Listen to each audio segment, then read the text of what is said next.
Well, good day, everybody, and welcome to this Friday's Life Mastery session. Today, we're going to be talking about less is more. One of my favorite sayings that I've been saying for a long time is less done well is better than more done poorly. And today, we're going to take that to what I'll say an entirely different level of rather than just doing less, about how to really do less with your entire life so that you can create the life you want by actually doing less rather than more.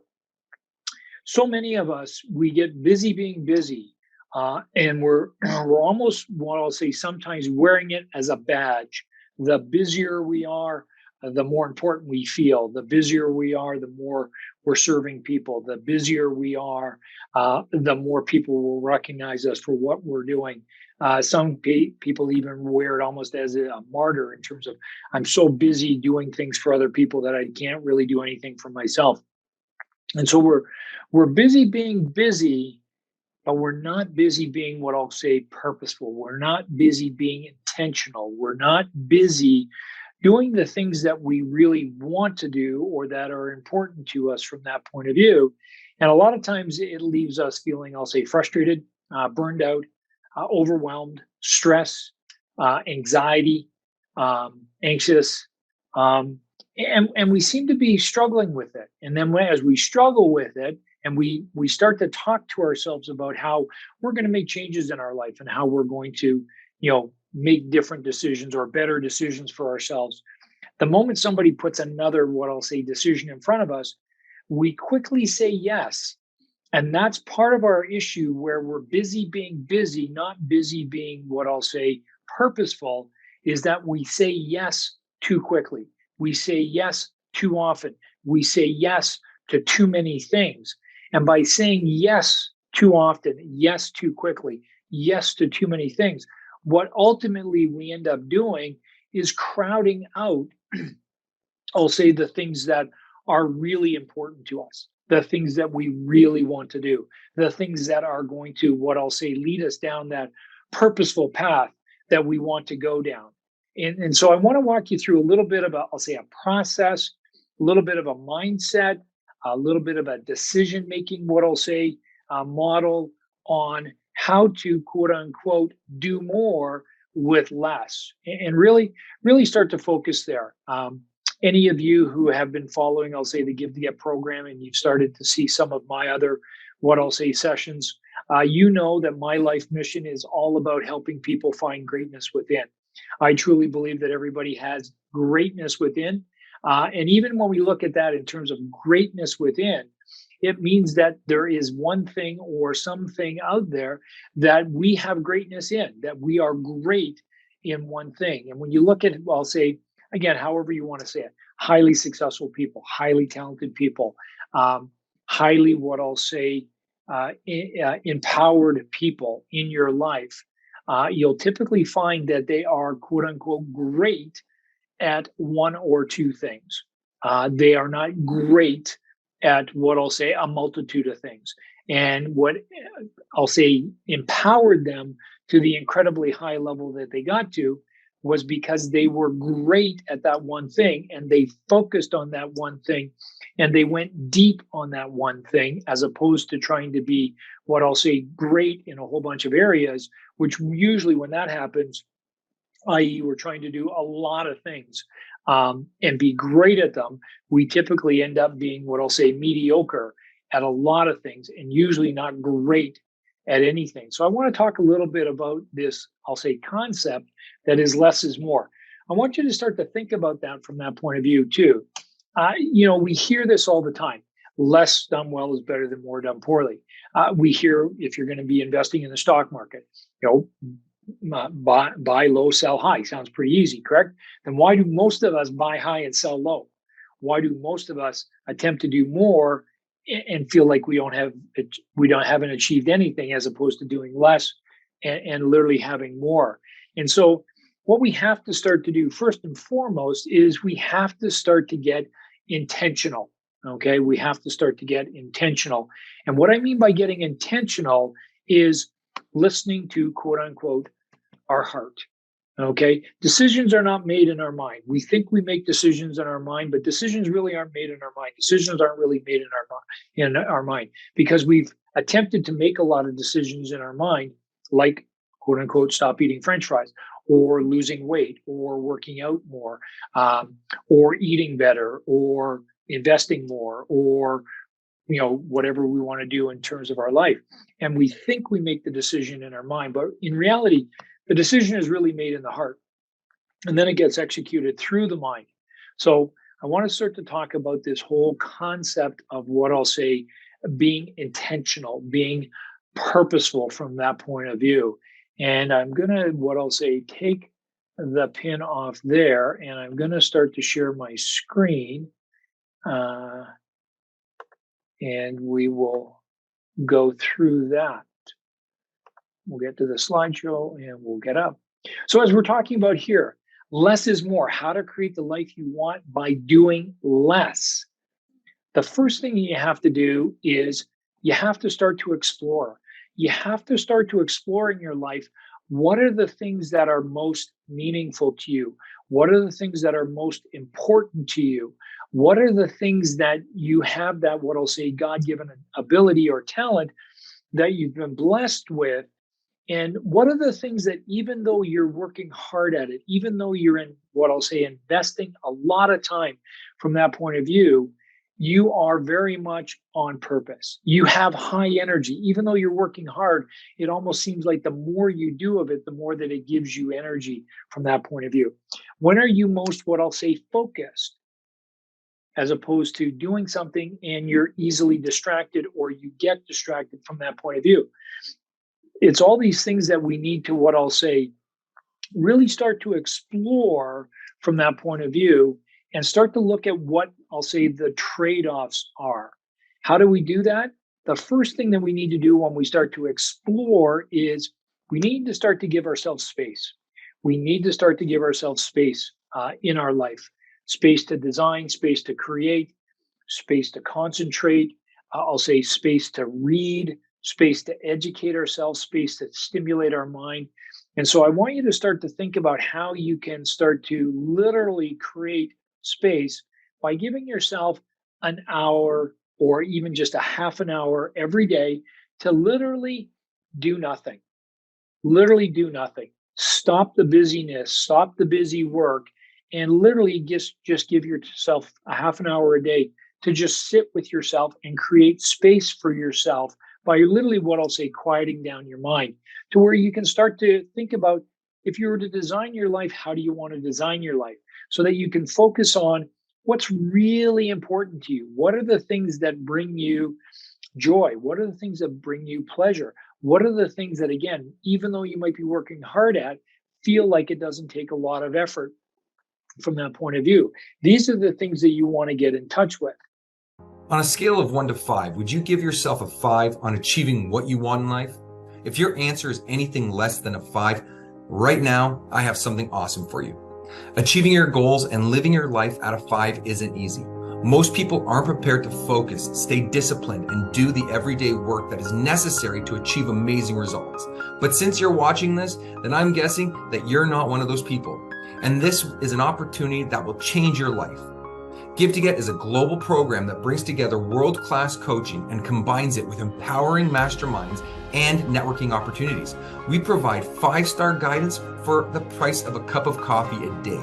To find out more, click on the link in the description of this coaching session. And these things are done, what I'll say, by keeping really the big picture in mind. What is the end game? What's the end goal? Where do you want to be at the end of your life? What kind of life do you want to have? What kind of life do you want to be remembered for? How do you want people to, what I'll say, think of you, interact with you? What kind of person do you want to be from that point of view? Okay. Ultimately, what we're doing here then is we're discerning through all of what I'll say, the options, all of the different possibilities to get intentional with what I'll say the trade-offs are.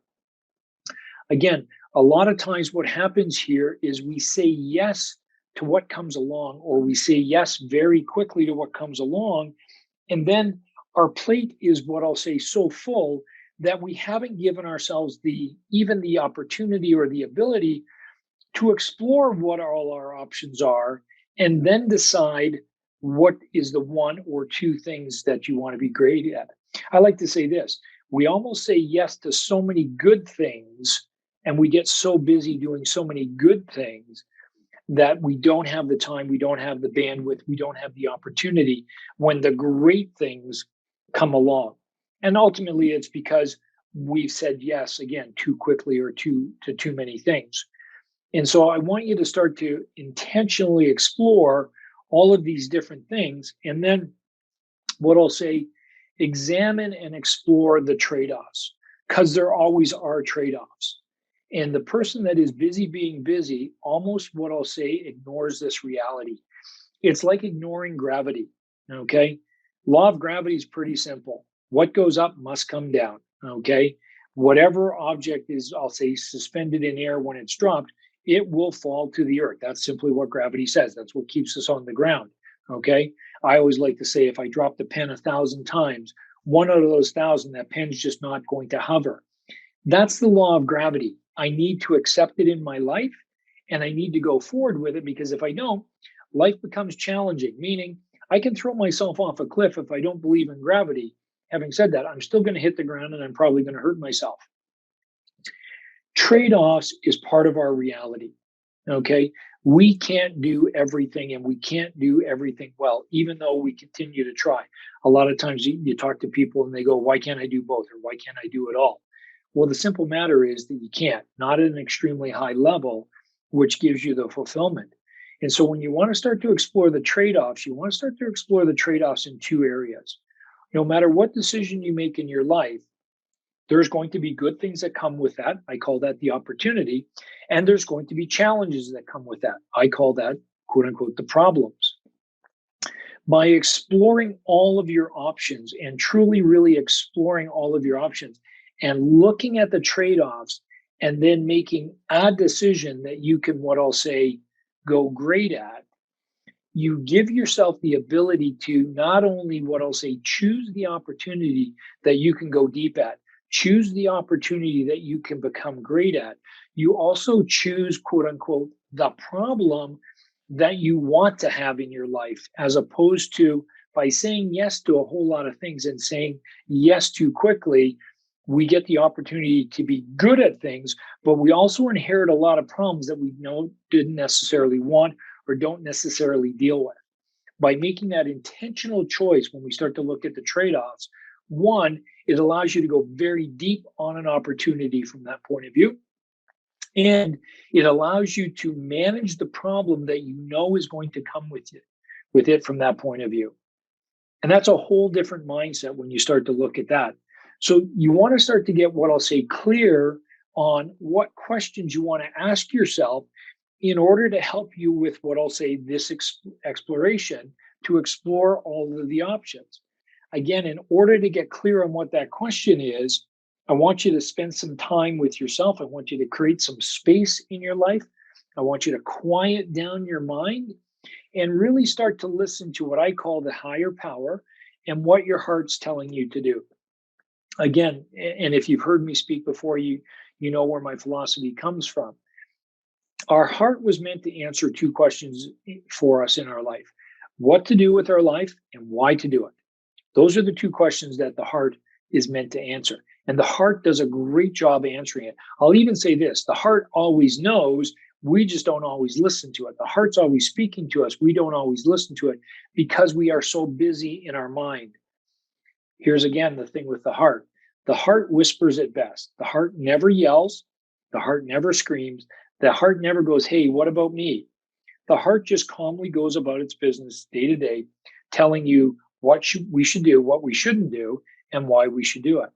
We need to quiet down our minds. This is the whole, what I'll say, concept of this first step of really taking the time to explore, intentionally explore all your options, intentionally explore what the different trade-offs, meaning if I'm going to make this decision, what do I get with it from an opportunity, and what's a problem that I need to, what I'll say, manage with it as well too, but it's an intentional choice. So you're doing it on purpose.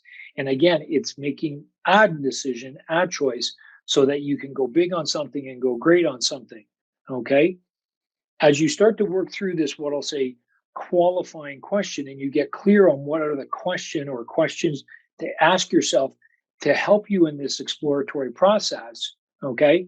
I'm going to ask you to do something that is going to be a lot of fun. And that is go back to your childhood and give yourself some playtime. Okay. We often in our, what I'll say, adult life, don't give ourselves enough time to be playful, to literally be childlike and go back to what we did as a child that would really just give us a lot of fun. Okay. When I did this with myself, the thing that really came up was music, was dancing, was driving my car. And so now when I want to give myself some playtime, I'll put on some music, I'll dance, what I'll say, pretty much arbitrarily anywhere. I'll even dance in public. Most of the time I dance in the house, but I'll also combine them where I'll go for a nice drive into the mountains while I listen to my music. And that's my playtime. And what we need for the playtime, or why I'm suggesting that we go do the playtime, because that's when the creative side of your heart kicks in and starts to create a vision for yourself, starts to create a vision for your life, starts to have conversations with you about what you were supposed to do and why you were supposed to do it. Those are very powerful, I like to say, heart-centered questions. Okay. And in order to do this properly too, I'm going to say you want to start to give yourself proper, what I'll say, sleep to really stimulate all of this too, because that's when we're, what I'll say, at our best. As we start to explore this and we start to then get down to a final few options, we might pare it down to one or two. And I say it this way too. It's much easier for us to make a decision on what we don't want to do than it is to what we want to do. When we start to ask ourselves what we want to do in our life, what we want to do with our life, why we want to do it, the possibilities at times can almost seem endless and therefore overwhelming. By starting to intentionally explore all the different options, it's a much easier question for us to say, well, I don't want to do that. I don't want to do that. I don't want to do that. To again, eliminate it down to, I'll say a few, two or three or four. And then you want to select. And what I mean by select is come up with some extreme criteria. Again, I don't mean what I'll say extreme criteria in the sense that there's 4, 5, 6, 7, 8, 9, 10 pieces of criteria that we're going to start to make this decision on. I mean extreme, what I'll say, criteria in the sense that it's incredibly clear. It's incredibly easy to make the decision because the criteria is extremely clear. And I like to say it this way. If it isn't a clear yes, then it's absolutely a clear no. Meaning if the criteria doesn't scream yes to you, then every other decision is a no because we don't have that clarity yet. Simply think of it this way, and I'll give an easy example. If I make the decision that I am, quote unquote, going to go west in my life for whatever reason, I've done all the exploring, I've looked at all the trade offs, I look at where my inherent ability is, I look at what gives me that high energy. I've spent the time, I've created the space in my life, I've gotten in touch with, quote unquote, what my heart is saying to me in terms of what to do with my life and why to do it. And all of that comes down to, and I boil it down to, quote unquote, clarity of criteria. Extreme criteria means I'm going west. Well, simply then I run everything through that criteria, and anything that is going to move me in a westerly direction, I am going to look at. Anything that's going to, what I'll say, take me off that track, either north, south, or east, I am going to say no to from that point of view. And here's the thing, again, we say yes way too often. We say yes way too quickly. We say yes way too easily. And then we get ourselves bogged down with a whole lot of things that might even be good for us, but not the key, essential, key, important things that are going to be, what I'll say, great for us, or the opportunities. By getting to the extreme criteria, we now have the ability to really focus on those few opportunities, few decisions, few things in our life that are going to, quote unquote, move us towards greatness, get us on purpose from that point of view. And we're going to have so much time because we're doing less things that we can truly go deep on them and get great. And we know what challenges come along the way, so we can plan and prepare for them as they come along as well, too. Once I've made my selection through what I'll say the extreme criteria, then I start to eliminate things. And what I mean by that is make the one decision that makes ultimately 1,000 decisions for me already going ahead in the future. Again, if I've made the decision that, quote unquote, my greatness lies in me going west, and I make the decision to go west, now absolutely anything that comes along that is going to move me north or move me south or move me east, it's an automatic no. Don't even have to take the time to consider it. Don't even have to take the time to think about it. I can easily, what I'll say, purge it out of my life because it's not moving me in the direction that I want to go intentionally, going back to number one, that I've made intentionally to go west because that's where my greatness lies. I've done all this work. I've laid all this foundation in what I'll say step one by exploring all of the trade offs intentionally. I've put an extreme criteria to that in step two. And now I'm starting to what I'll say execute by starting to eliminate things out of my life that are taking me in different directions. And I'm now making it really easy for myself to, quote unquote, make decisions going forward. Because any decision that's going to move me west, again, I'm going to consider it. Any decision that's going to move me in any of the other three directions, I know it's not right for me and I can say no. And I'm now not only what I'll say, honoring the space that I've created in number one, I'm actually now creating more space in my mind. I'm creating more space in my heart because now I'm getting really focused on what I'll say this ability. And that's when the mind really gets focused. And so we want to start to eliminate a lot of what I call the white noise out of our life based on the clarity that we put in step two by making it very extreme. And what I mean by extreme, again, it's super, super specific. Go west, young man. Great. Everything's going to take me west. I am going to consider it. All others, it's an automatic no.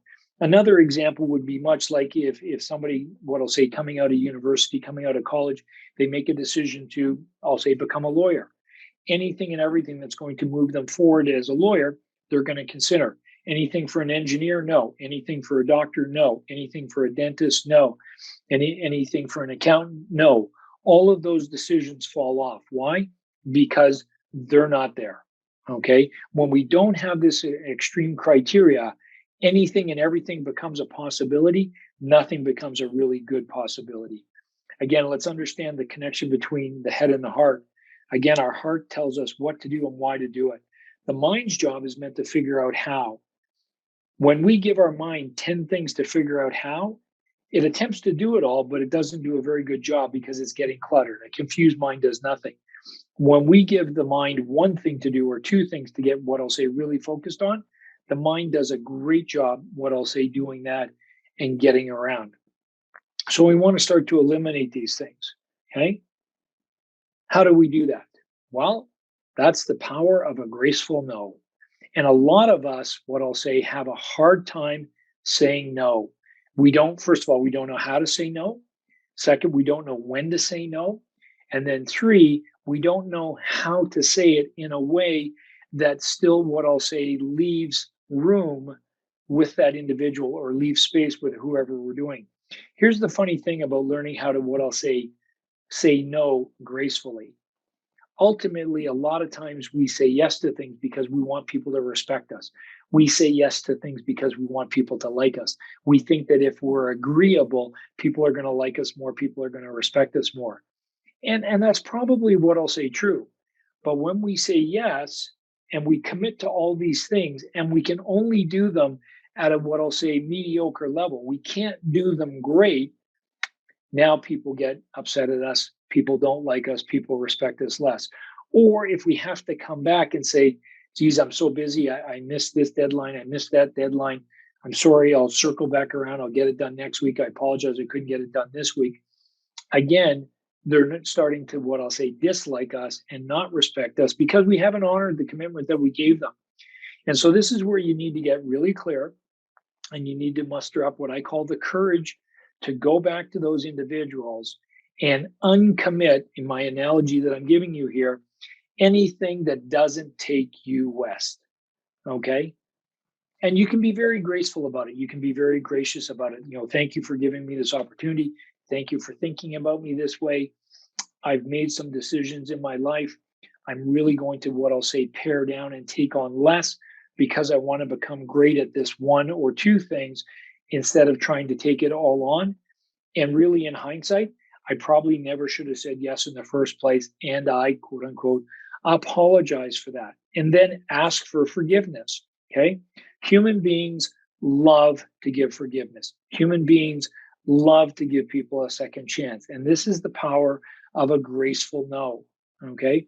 The other thing is, you start to go do this with people, you'll start to see their reaction. You'll actually start to garner more respect. They'll actually start to, what I'll say, respect and like you at a higher level, which just gives you more, what I'll say, confidence, more ability to stand going forward to say no.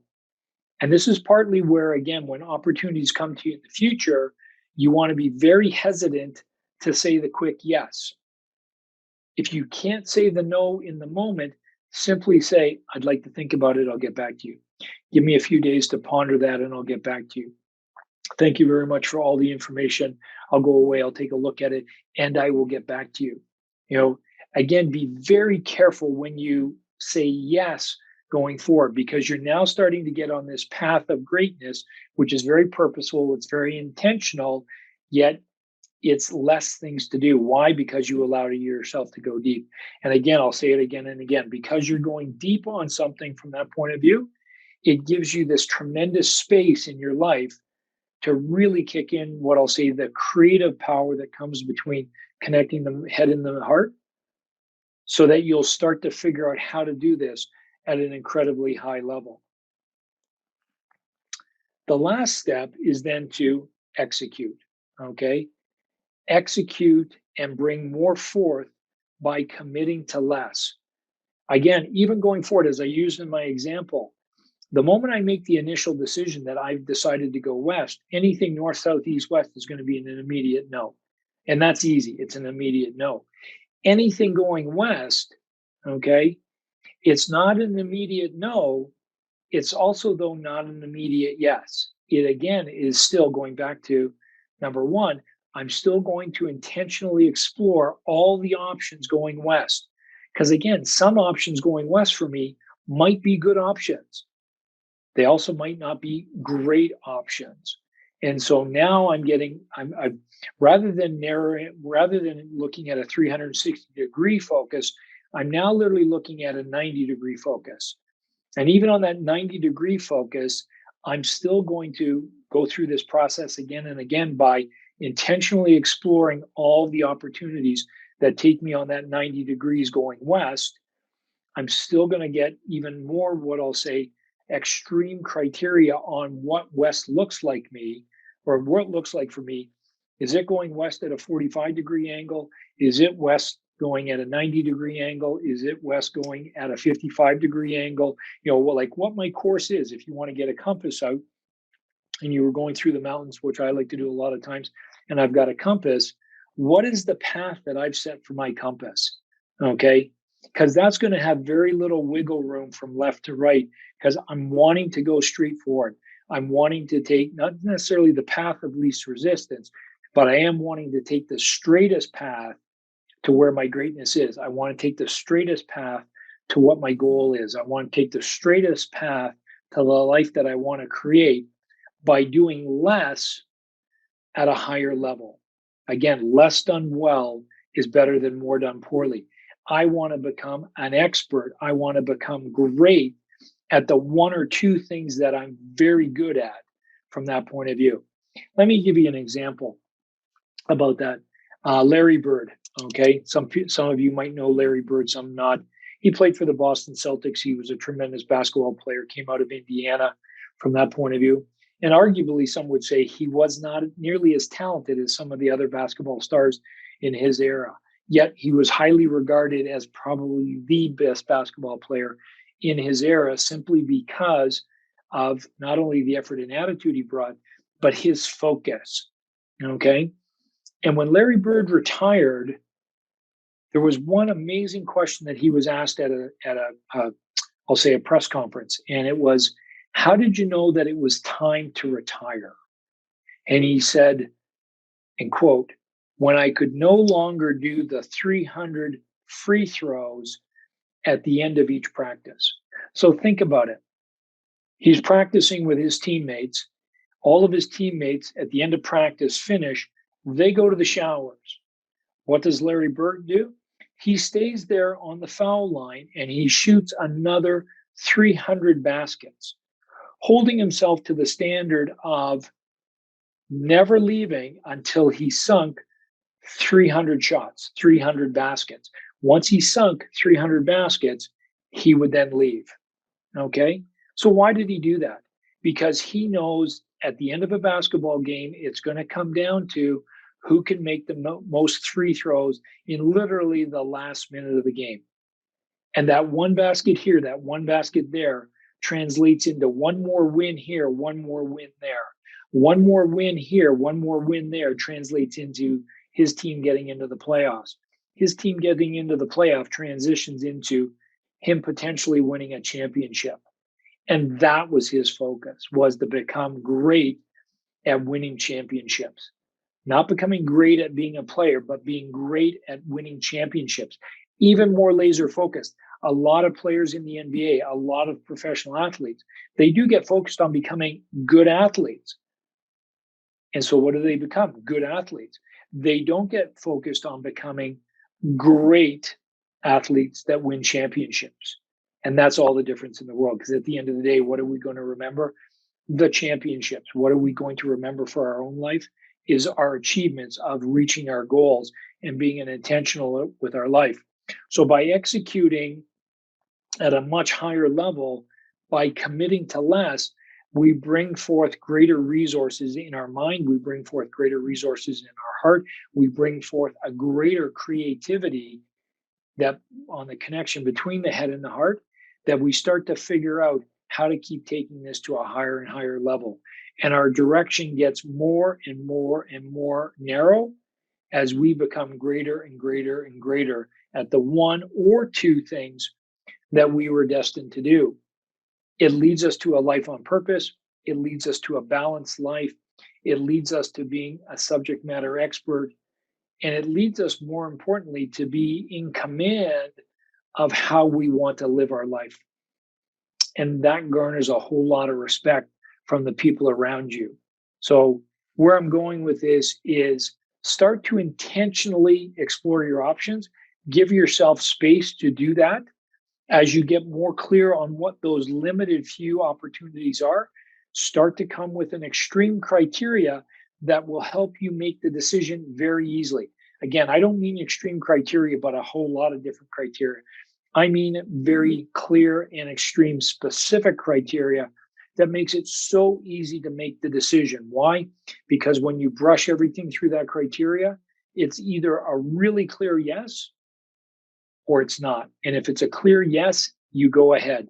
If it's not a clear yes, then it's absolutely a clear no. And it makes decision-making very easy. Again, decision-making rests in your heart.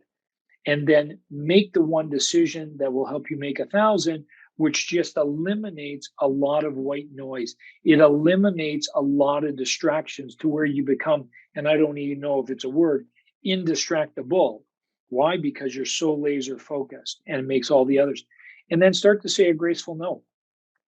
You'll be amazed at how you will be treated when you go back with courage, with honesty, with sincerity, with what I'll say forgiveness or asking for forgiveness. When you uncommit from these things, that people will then absolutely respect you more, but they will want to see you successful. And they'll start to say, geez, I wish I could do that, or I would like to do that in my life as well, too. And now what that's done by doing the first four is it puts you on this path of being able to go forward with a very clear mind, a very clear vision, and start to execute on the vision that you have for your life.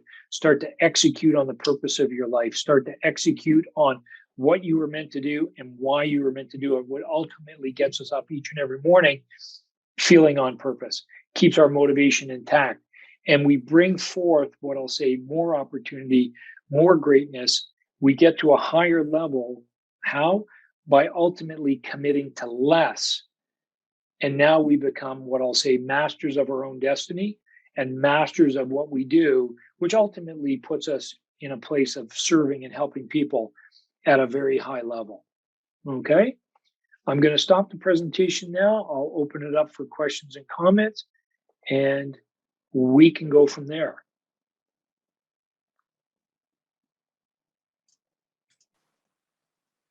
Hey, Bruce. Hi, Martina.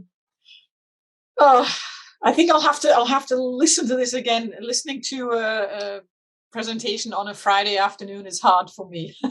Yeah. Okay. Yeah. The brain is kind of got a bit of an end of the week fog there as well.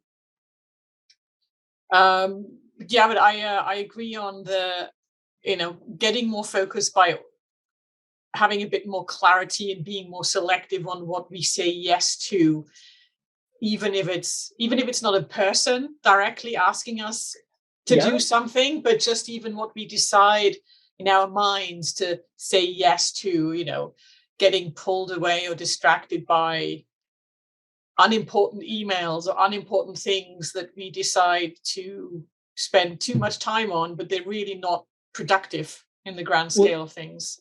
Ultimately, they're not essential to moving us in the direction we want to go.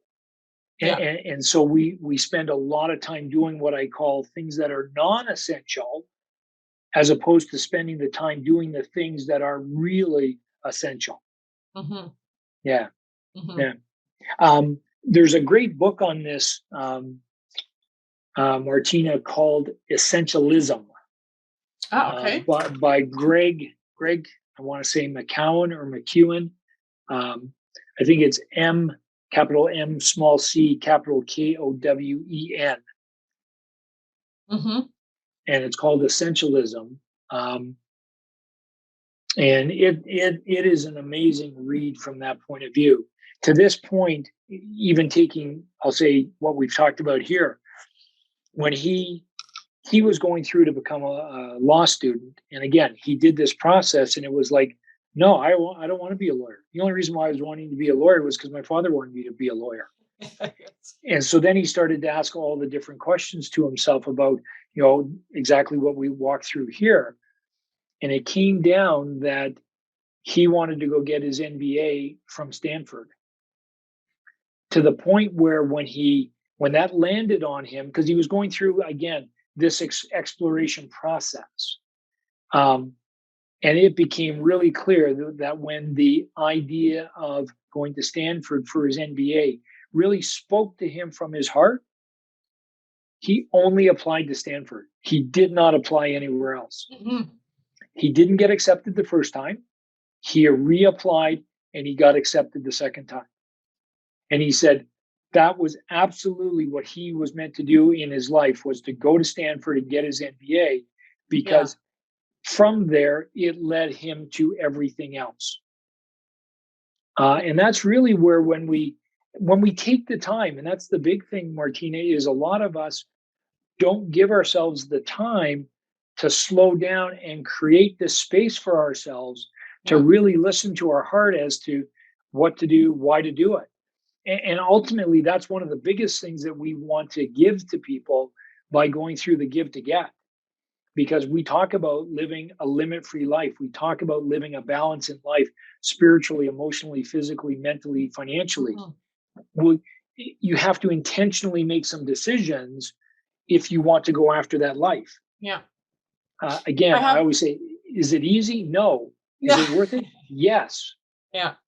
There's some books some books and blogs and podcasts by a former client of mine who is a performance physiologist and consultant, I guess. He's worked and done some reviews at a number of the Olympics and worked with a lot of Olympic athletes. And he compares everything in business. He relates to Olympic athletes. And he does a lot about focus. Yeah. And why do some athletes end up at the Olympics and others don't, even though they might train the same amount, perhaps? Exactly. Or not. But they have the same, the same skill, the same trainer maybe, but it's having that single-minded focus. They have that end goal that they know, I want to achieve this.